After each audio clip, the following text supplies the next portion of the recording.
অচেনা বসন্তের চিঠি। নীল আকাশটার দিকে তাকিয়ে জানালার পাশে বসেছিল অবনী। হাতে ছিল 1 কাপ ধোয়া ওঠা কফি। বাইরের ব্যস্ত রাস্তা দিয়ে হাজার হাজার মানুষ যাতায়াত করছে, কিন্তু অবনী খুঁজে ফিরছিল অন্য কিছু। ঠিক তখনই দরজায় টোকা পড়ল। পিয়ন একটা চিঠি দিয়ে গেল, হাতে লেখা চিঠি। এই ডিজিটাল যুগে যা প্রায়ই বিলুপ্ত। চিঠির ওপরে প্রাপকের জায়গায় অবনীর নাম থাকলেও প্রেরকের নাম নেই।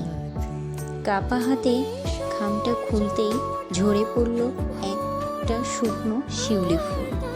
তাতে লেখা ছিল, শহরটা বদলে গেছে, বদলে গেছে মানুষের ব্যস্ততা, শুধু বদলায়নি আমার ডায়েরির এই ভাঁজ করা শিউলি ফুলটা।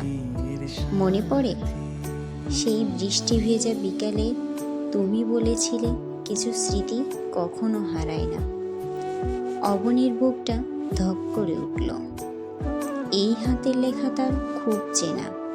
ঠিক 7 বছর আগে অর্ক যখন উচ্চশিক্ষার জন্য দেশ ছেড়েছিল, তখন কথা ছিল সে ফিরবে, কিন্তু সময়ের আবর্তনে আর ব্যস্ততার ভিড়ে যোগাযোগটা ক্ষীণ হতে হতে একদিন হারিয়ে গিয়েছিল। অবনী ধরে নিয়েছিল অর্ক হয়তো অনেক দূরে কোথাও ঘর বেড়েছে। চিঠির পরের লাইন লেখা ছিল, আজ বিকেল 5টায় আমাদের সেই পুরনো কদমতলার বেঞ্চটা থাকবো।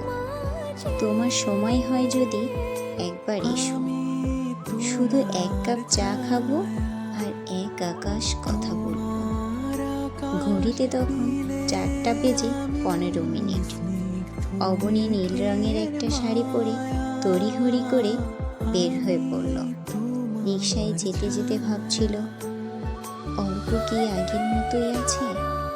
সেই চশমা পরা হাসি কি এখনো একই রকম? পার্কের সেই পুরনো গাছটার নিচে পৌঁছাতেই দেখল একজন দীর্ঘদেহী মানুষ পিঠ ফিরিয়ে দাঁড়িয়ে আছে। অবনী গিয়ে নিচু স্বরে বলল, অর্ক। মানুষটি ফিরল। দুজনে স্তব্ধ। অর্কর চুলে কিছুটা রূপালি আভা দেখা দিয়েছে, কিন্তু সেই একই মায়া। সে মুচকি হেসে বলল, দেরি করলে না তো, আমি জানতাম তুমি আসবে। অবনী কিছু বলতে পারল না, শুধু 2 চোখ দিয়ে 1 ফোঁটা অশ্রু গড়িয়ে পড়ল। অর্ক পকেট থেকে একটা রুমাল দিয়ে বলল, ভালোবাসা মানে সবসময় সাথে থাকা নয় অবনী। ভালোবাসা মানে হচ্ছে বছরের পর বছর সেই একই অনুভূতি নিয়ে ফিরে আসা। সেই পরন্ত বিকেলে সূর্য সাক্ষী হয়ে রইল 2 হৃদয়ে নতুন করে পথ চলা। ভালোবাসা আসলে হারায় না, ঠিক সময়ে ঠিক ঠিকানায় ফিরে আসা হচ্ছে ভালোবাসা।